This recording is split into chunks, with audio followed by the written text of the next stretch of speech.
In this present day, growing more complexity of social life, I sincerely feel there is a necessity to read Buddhism and its percepts on a social life. How to harmonize individual life and social life so that social harmony will prevail and the social harmony will create individual life peaceful going and peaceful living. These are the topics now which are relevant to the Indian society, which require a lot of attention both by the intellectuals and younger generation to read and assimilate from Buddhism. I personally feel, leaving the sects of other things, Buddhism is one dharma which preached humanity to balance, harmonize, no extreme, this or left or right, but always a balanced life, a balanced approach towards life, a balancing harmony in a society. How individual life can contribute to the society, how and social life established norms can contribute to the individual life to lead peaceful life, whatever may be the material prosperity, whatever may be the level of economic growth and all other things. Today, the nascent society, the recent society is suffering with so many complexities of religion, parochialism, regionalism, and everywhere. So much of confrontation, so much of feeling of a burnout, feeling for and quest for truth and quest for peace. That is the order of the day.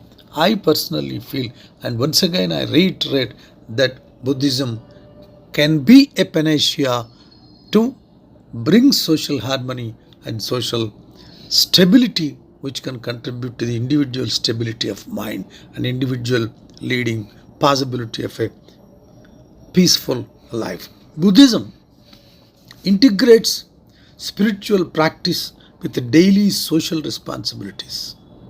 Rather than requiring a monastic withdrawal, a monastic withdrawal is for people who dedicate their lives for religion and for quest for finding truth and tapas and all other things.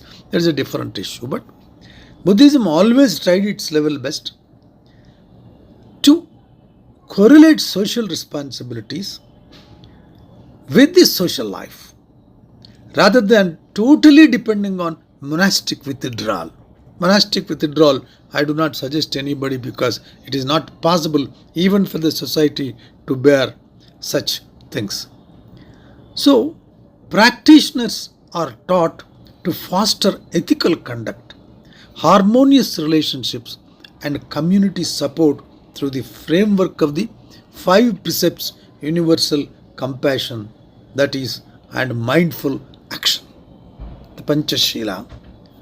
And above all, how to build a framework, a social network which can give you the tranquility and peace in life. That is how the framework of a social life according to Buddhism can be built. Ethical foundations, this is a fundamentally requirement to build. Core teachings in Buddhism, especially for lay people, outlined in texts like the Sigalo over the Sutta, provide guidelines for nurturing healthy relationships and fulfilling mutual duties with parents, spouses, children, employers, friends, and finally culminating to the point of the society. Equitable society. Buddhism advocates for egalitarianism and human dignity. Historical, changing, rigid social stratifications and caste systems shall be eliminated. At least there must be some trial, an attempt to eliminate these things. Unless you eliminate this narrow-minded casteism, there can never be tranquility in the society, because always the political framework is ready to exploit any narrow-mindedness for the interest of establishing their own vested interest and their own political interest. This is where a social framework, that is Sangha, the life of a society, has to be built beyond all these narrow things. Socially engaged Buddhism. That Buddhism always feels that this dharma has to be engaged socially. This social engagement, coined by several movements, emphasizes that true compassion extends beyond meditation. I am repeating this word. True compassion extends beyond meditation and requires active involvement to dismantle systemic suffering, inequality, and injustice in society. See, we can draw conclusions, we can draw analogy in these sentences. Systemic suffering, inequality, and injustice in society. Society at times is responsible for creating suffering, inequality, systemic inequality, making inequality systematically building in the name of casteism, varna vyavastha, or whatever you call. This has to be dismantled. Unless we dismantle this, we cannot get peace at the society, which can result a peaceful life to the individual. So Buddhism always preaches your individual responsibilities, duly engaging yourself with society, social life. Individual and community. Buddhism taught, specifically Buddha taught, that society profoundly shapes the individual, while individual ethical development, bhavana, this is what is more important. The individual ethical development, bhavana, is essential for fostering a harmonious, compassionate community. Unless we build harmonious and compassionate community, how can we get social justice? Without avoiding inequalities and without getting social justice, nothing can be done to bring peace in the society. The integration further platforms such as social dharma. What is social dharma? Preached by Buddha. How this social engagement helped Buddhist society and can help the present society also to build a beautiful, harmonious society. I would like to tell you few sentences about this concept of social Buddhism. Social Buddhism is the dharma, teaching of wisdom for daily living and the vehicle to attain enlightenment. Neither above nor below sentient beings, it is within and together with us. I repeat this sentence. It is within and together with us, eliminating ignorance so that we can realize and skillfully enact the realm of emancipation. The origin of social Buddhism begins with the time of Buddha himself. The records of Buddha's teachings, both in Pali Suttas and Sanskrit Sutras, reveal interacting with and providing wise and compassionate guidance to people at all levels of the society for mutual labor to royalty. Starting from a laborer to royalty, Buddhism has taught what is to be ethical principles as before. The ultimate guiding principles are prajna and wisdom. Karuna, prajna, karuna, that is kindness. Unless compassion is there, nothing can be moved. The meadows and mountains, parks, or private homes, whatever may be the places of living and all those things, the Buddhism tried its level best to bring an ethical base, a social base for a beautiful living. All these teachings take the form of conversations between Buddha and his disciples, both ordained and lay students, both ordinary people and intellectuals. Buddha had several conversations about the social balancing. And people living in the villages and towns he visited most often, the teaching began with Buddha being asked a question emerging from the daily life experiences of those fortunate enough to meet him. Thus forms its very beginnings. Buddhism has been socially engaged. Buddha always craved for a common man, people living in the lowest ebb of the society. Buddhism has been socially engaged even today.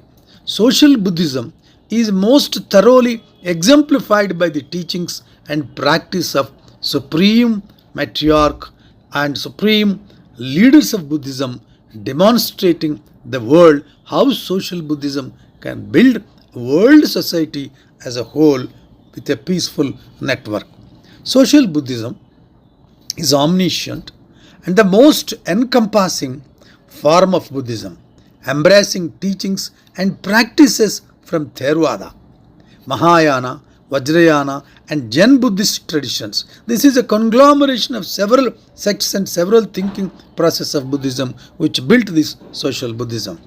As in another form of Buddhism, social Buddhism brings together people and all the society's networks, teachings of Buddha, the absolute truth. The attaining Buddhahood is nothing but absolute truth.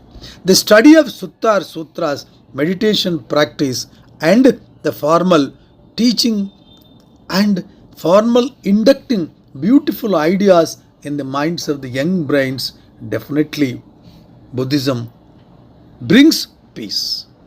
Although there are several things which have been experimented, my humble request to the younger generation now is read Buddhism.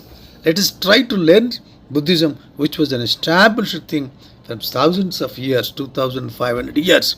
We had that tradition and other thing. Buddha has taught every aspect of the human life, every aspect of the human societies and human suffering, specifically because of the systemic imposition, systemic inflicting on the people as the form of inequality and suppression. These two things, unless we avoid. First, let us brood over. First, let us start thinking on these concepts which were laid down by the great Buddha. Definitely, we will find answers. My sincere request here is, don't misunderstand me that I am a propagator of Buddhism. So my sincere feeling is, there is a way taught by Buddha. There is a way social Buddhism has given us a path to lead social life in a harmonious way. Let us verify, let us read, let us examine. I am not asking you to follow blindly.